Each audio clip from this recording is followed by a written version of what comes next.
Pelibatan guru untuk mencicipi hidangan makanan bergizi gratis sebelum dibagikan kepada siswa menuai perdebatan pemirsa. Terkait hal tersebut, Kepala Badan Gizi Nasional Sudaryono dalam webinar literasi gizi mengatakan bahwa menu makan bergizi gratis tidak berbahaya bagi siswa. Sementara pelibatan guru adalah upaya memperkuat pengawasan kualitas makanan MBG. Isu di sosial media seolah-olah bahwa Bapak Ibu guru ini diminta mencicipi barang beracun. Yang jelas MBG bukan barang beracun. Bukan.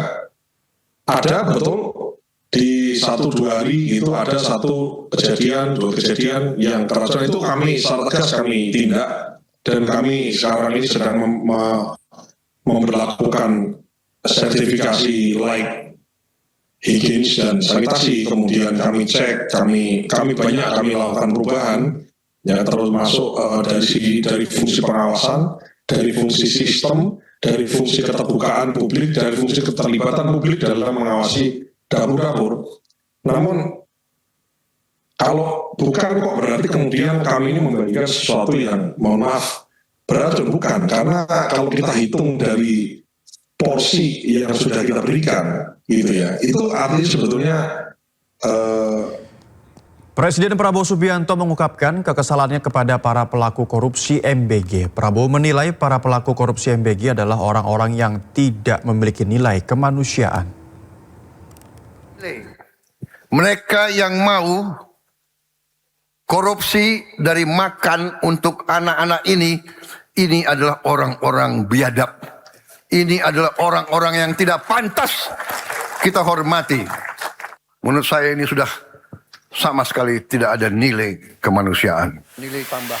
Kekesalan Presiden Prabowo Subianto kepada para pelaku korupsi MBG tidak terbendung.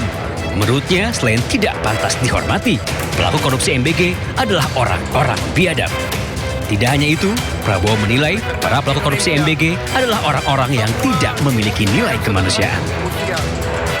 Menurut saya ini sudah sama sekali tidak ada nilai kemanusiaan. Kemarahan Presiden beralasan, pasalnya program unggulan makan bergizi gratis disusupi para pelaku korupsi. Tidak tanggung-tanggung, pelakunya adalah para petinggi di Badan Gizi Nasional. Mereka adalah Dadan Hindayana, Kepala Badan Gizi Nasional, dan 2 wakilnya, Sony Sonjaya juga Lodoik Kusum.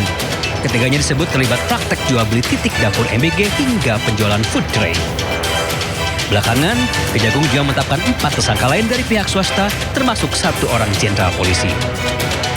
Walaupun disusupi pelaku korupsi, Presiden tidak berhenti melanjutkan program makan bergizi gratis.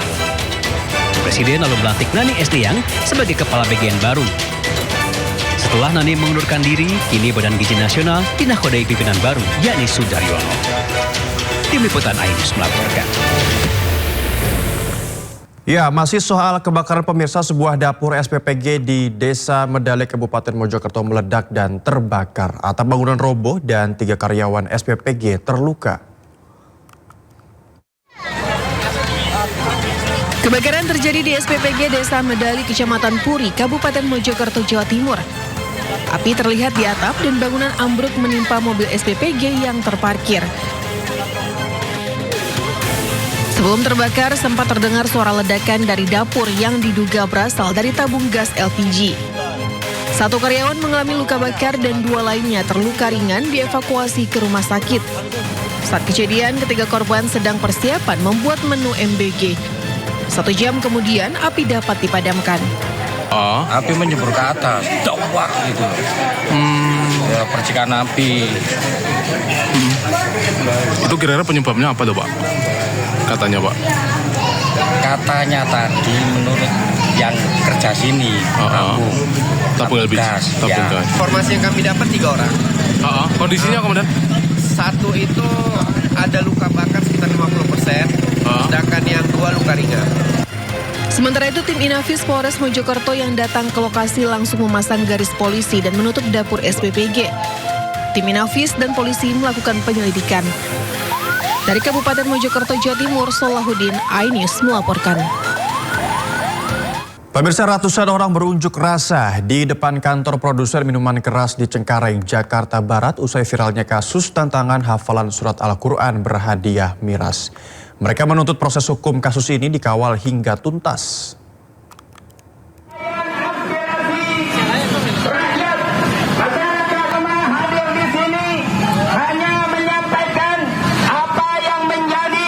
Ratusan orang dari sejumlah organisasi masyarakat melakukan aksi demonstrasi di depan kantor produsen minuman keras di kawasan Cengkareng, Jakarta Barat.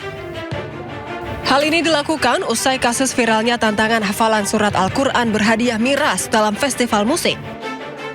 Massa menuntut pertanggungjawaban serta meminta klarifikasi langsung dari pihak manajemen terkait viralnya tantangan hafalan surat Al-Quran berhadiah miras. Mereka tegaskan tidak ada toleransi terhadap pelecehan ayat suci Al-Quran. Hasilnya alhamdulillah tadi kami sudah sepakat bahwa kami meminta dan menuntut agar supaya pihak OT Group untuk tidak lagi memproduksi. Yang pertama, tidak lagi memproduksi minuman berbau alkohol, dalam hal ini Newport ataupun apapun itu namanya, ya. Dan yang kedua, kami meminta kepada pihak OT Group untuk tidak memproduksi dan tidak mempromosikan, ya, jenis-jenis minuman beralkohol di segala macam bentuk event, ya, baik itu event musik, kemudian event penyelenggaraan hiburan lain dan sebagainya, mudik terutama. Perwakilan manajemen pun sempat menemui massa dan menyampaikan permohonan maaf secara terbuka kepada umat muslim. Ia juga menegaskan kegiatan yang terjadi di booth minuman keras saat festival musik di Ancol bukan merupakan instruksi perusahaan. Izinkan saya memohon maaf yang sebesar-besarnya kepada khususnya umat Islam atas dugaan penistaan agama, dan mohon izin ini sudah masuk kepada ranah hukum yang lagi berproses untuk saat ini. Massa pun meminta proses hukum kasus ini harus dikawal hingga tuntas. Tim Liputan iNews melaporkan. Aksi kejar-kejaran mewarnai penggerebekan barang narkoba di tengah permukiman padat kota Medan. Seorang pelaku nekat melompat dari lantai 2 rumah demi menghindari kejaran polisi.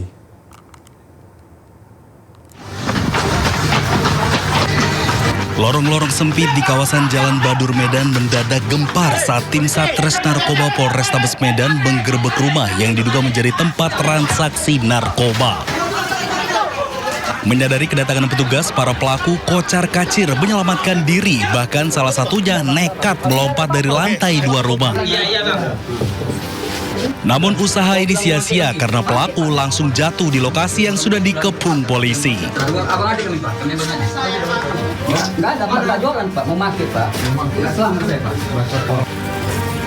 Dalam operasi ini, polisi menangkap 3 orang terdiri dari 2 pria selaku kurir dengan pengguna serta 1 wanita yang berperan sebagai bandar. Ada 3 orang tersangka, kami duga selaku kurir, pengguna maupun bandarnya yang seorang ibu rumah tangga.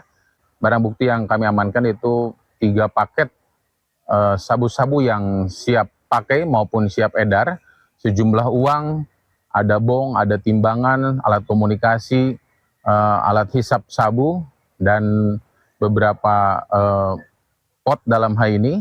Namun kami sedang melakukan pengecekan terhadap pot tersebut. Ketiga tersangka kini menjalani pemeriksaan intensif untuk mengungkap jaringan yang lebih besar. Para pelaku juga dijerat dengan undang-undang tentang narkotika dengan ancaman hukuman lebih dari 5 tahun penjara. Dari Medan, Sumatera Utara, Adi Palapa Harahap, iNews melaporkan. Aksi nekat 2 pemuda kakak beradik membawa 2 tas ransel berisi ganja akhirnya berakhir di tangan polisi. Keduanya terjatuh dari sepeda motor saat terlibat kejar-kejaran dengan petugas.